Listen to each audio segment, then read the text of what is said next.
Moi, je me pose la question de savoir, quand ils sont venus bombarder Kadhafi, où étaient les Africains? Même si vous n'avez pas la force de vous battre, si quelqu'un vient taper ta mère, tu vas regarder parce qu'il a des gros muscles ou un fusil. Je sais qu'il y a beaucoup ici des poltons qui vont en train de regarder. Non. Un vrai homme a des raisons pour lesquelles il mourrait. Ce sont des raisons fondamentales.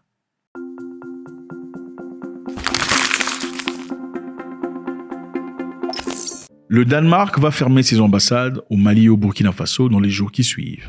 Évidemment, on vient de l'annoncer, c'est officiel, le Danemark va quitter ces pays.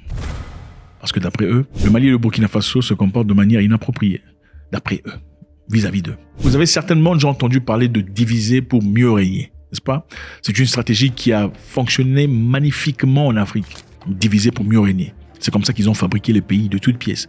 Des idioties qui n'existaient pas avant 1885. On a subitement jeté votre arrière-grand-père dans une boîte qu'on a appelée Cameroun, l'autre boîte qu'on a appelée Kenya, l'autre boîte qu'on a appelée Égypte. Enfin, l'Égypte existait, mais c'était pas un pays comme ça, c'était pas tracé comme ça. Une boîte qu'on a appelée Rwanda, Burundi, Ouganda, Botswana. Et on te dit, toi, désormais, occupe-toi seulement des sujets qui concernent le petit Gabon. Ce qui au Cameroun ne te regarde pas, ferme ta bouche. Ce qui se passe au Nigeria, c'est pas ton problème. Toi, occupe-toi seulement de la petite boîte qui s'appelle le Togo. Pour le reste, ça ne te regarde pas. Reste là au Togo. Et toi, tu te dis, je suis Togolais et fier. Oh, moi, je suis Gabonais et fier. Oh, moi, je suis Nigérien et fier. Non, tu n'es pas Nigérian, ni Togolais, ni Gabonais. Tu es ton clan. C'est quoi le clan de ton père? C'est ça, ton appartenance. Tu as probablement, il y a beaucoup parmi vous qui avez des cousins dans des pays étrangers, dans des pays voisins. Comment ça se fait? Bref, le Danemark fermera ses ambassades au Burkina Faso et au Mali et ouvrira une nouvelle mission au Sénégal, en Tunisie et au Rwanda. Donc, on ferme nos ambassades au Mali et au Burkina Faso, on en ouvre des missions au Sénégal, au Tunisie et au Rwanda. C'est un peu comme si, ok, tout le monde, chacun a un pain. C'est moi qui vous ai donné le pain. Et puis je viens, bon, toi, puisque tu ne l'entends pas, je retire le pain de ta main. Toi aussi, je retire le pain, je donne aux autres. Sénégal, prends. Rwanda, prends. Machin, prends.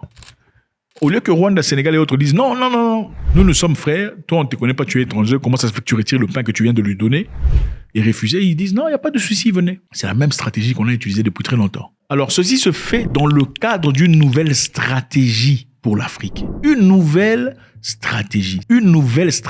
Donc la stratégie ancienne, c'était Mali et Burkina Faso. Puisque Mali et Burkina Faso semblent être très têtus, la stratégie nouvelle africaine, c'est le Sénégal, le Tunisie, le Rwanda et les autres dont je citerai après.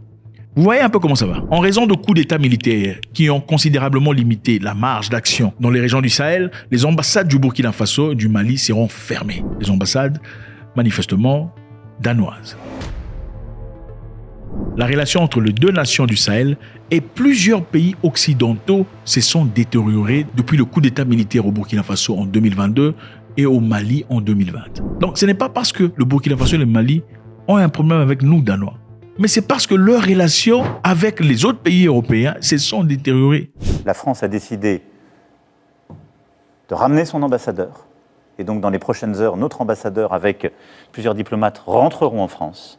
Et nous mettons fin à notre coopération militaire. Vous comprenez un peu là? Qu'est-ce que vous saisissez de ça? Ce n'est pas parce que nous avons un problème direct avec eux. C'est parce que leurs relations et plusieurs pays occidentaux se sont détériorés. Vous voyez la solidarité entre eux. Puisque toi, Mali et Burkina Faso, tu ne t'entends plus avec la France et les autres, nous aussi on te dit au revoir. Puisque toi, Mali, tu as renvoyé l'ambassadeur suédois, nous Danois, Scandinaves aussi, on te rejette. Les Africains sont-ils capables de faire ça? Chacun voit son intérêt. Oh non, c'est toi qui vas résoudre le problème du monde. C'est toujours comme ça. Vous vivez dans un gouvernement sadique. Mais est-ce que nous on mange, c'est notre pouvoir, pendant que les gens souffrent? Zéro solidarité, même entre vous. Mais voilà ce que l'Européen vous apprend. Puisque votre relation avec eux ne fonctionne pour nous aussi, on dit au revoir, on ne peut plus dealer avec vous. On commence un nouveau programme. Un nouveau programme stratégique avec d'autres personnes. On continue la liste. Le Danemark a déclaré que la Tunisie est pour lui un partenaire important en Afrique du Nord. À part la Tunisie, il y a l'Afrique du Sud, le Kenya, l'Égypte et le Nigeria qui deviendront des pôles régionaux, c'est-à-dire des grands hubs d'influence danois, avec une plus grande couverture de développement dans leurs régions respectives. En d'autres termes, c'est-à-dire, nous, Danois, pour vous montrer à vous les Maliens et les Burkinabés que vous n'êtes rien, on se retire de vous, mais l'investissement qu'on aurait pu placer chez vous, on va placer ça au Sénégal, au Rwanda, au Nigeria, à l'Égypte et ailleurs. Pas vous, puisque vous vous comportez plus comme des petits esclaves. C'est fini, vous ne mangerez pas des framboises. Allez manger les maniocs, c'est ça. Donc l'élévation de statut d'ambassade au rang de pôle régional implique une coopération renforcée avec les pays pour lesquels l'ambassade est accréditée. Donc ces nouveaux pays vont recevoir beaucoup plus d'avantages qui sont retirés au Mali et au Burkinabé. Les pôles régionaux, des mesures seront également prises pour renforcer l'ambassade du Ghana. Donc on a aussi rajouté le Ghana. Donc on va donner au Ghana, on va donner au Sénégal, on donnera au Rwanda, au Nigeria, à l'Égypte, à la Tunisie, mais pas vous. Vous allez souffrir. C'est ce qu'on est en train de dire là. Le ministre danois des Affaires étrangères, Rasmussen, a en outre déclaré qu'il avait un intérêt évident à ce que les pays africains se tournent vers l'Europe alors qu'ils tracent la voie de leur avenir. Son intérêt, c'est les pays africains qui se tournent vers l'Europe pendant qu'ils tracent la voie de leur avenir. Donc si vous ne regardez pas vers l'Europe, ce n'est pas vous. Vous voyez cette solidarité. Si vous ne regardez pas vers l'Europe, ce n'est pas vous. On coupe tout ce qu'il y a comme don, tout ce qu'il y a comme ambassade, il n'y aura pas. Si vous avez besoin de visa, depuis le Mali, il faut maintenant vous prendre l'avion jusqu'au Nigeria ou ailleurs pour aller chercher un visa. Et on rendra les visas faciles pour les Nigériens, les Égyptiens, tous les autres là qui vont maintenant bénéficier. Les Sénégalais auront des visas faciles. C'est pour vous punir. Ce n'est pas parce qu'on aime les Sénégalais. Mais c'est bon, puisque vous avez fait de la sorte, votre comportement est incontrôlable à l'égard de la France. Vous avez rejeté l'ambassadeur suédois. Maintenant, on va vous punir. C'est une forme de punition. Il dit, nous devons démontrer que nous offrons une alternative attrayante à l'influence croissante de la Chine et de la Russie.